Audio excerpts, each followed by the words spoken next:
Good morning. I have our abundance candle video for us today. So this is a recipe that I wrote with the Morgan. And if you're asking yourself why I would be writing an abundance a blessing with a, a deity who I typically call a protection deity, it's because she, like all the other deities, they wear multiple hats, right? So a lot of times deities will come and support you for specific roles, but that isn't the only role that they need to be in. She is a triple moon goddess, and she also used to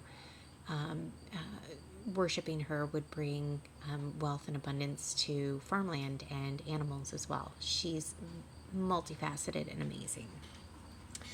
The ingredients that we're using here, we're going to be using a 1/8 teaspoon of lavender, 1/8 teaspoon of rosemary, 1/2 teaspoon of roses, 7 drops of frankincense, 1/8 teaspoon of cinnamon, 3 whole cloves, and 3 bay leaves crushed up.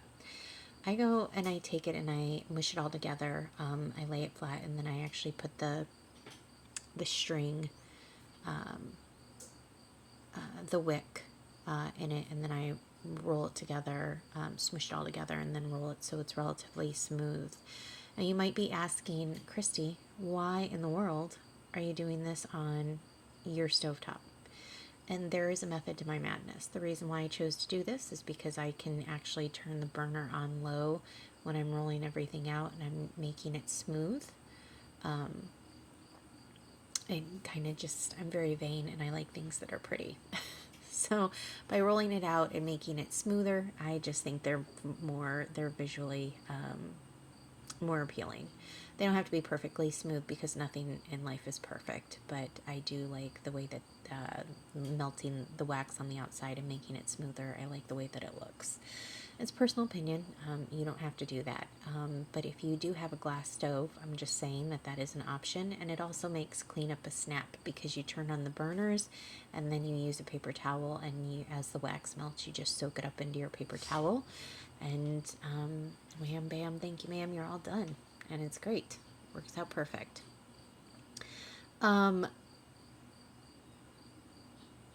The candle, once I am done making it, I do put in, I do write on the side a couple different runes, and you're going to be seeing those at the end. The runes, I'm going to actually just tell you now because I know I didn't make the picture last as long as I should have. The runes, the first one is going to be Gort. Gort means spirals, stubbornness, wildness, development, abundance, gratitude, rest, and reawakening. The next,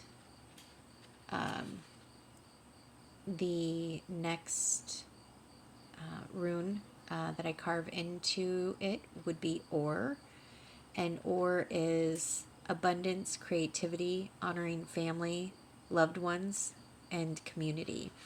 The final rune that I carve into the candle is Moon, and that means goals to be realized, persuasion, celebration, relaxing, and seeing results. Those are actually runes that I also write on bay leaves. When the picture pops up, you're going to see that they're actually written on bay leaves. But I do write, whenever I update my abundance bowl, I write those runes on bay leaves, and I stick them in my abundance bowl as well. Now, if you find that you don't have access to any of these things, it's fine. That's not a big deal. The deities support your ability to be able to work with what you have. Okay, so if all you have is a candle from the dollar store, you can go ahead and just carve those runes in, and you can burn it. You do want to burn your candle once every 8 weeks. I am specific with the amount of time and the ingredients, because that's what works best with me. Magic is the ability to control energy from without, from the outside of our body, right? So it really, the true magic comes from with what you put into it. So if you all you have is, if you don't have all the ingredients, if you just have some of the ingredients, or if you don't have any and you have the runes, it's going to be just fine.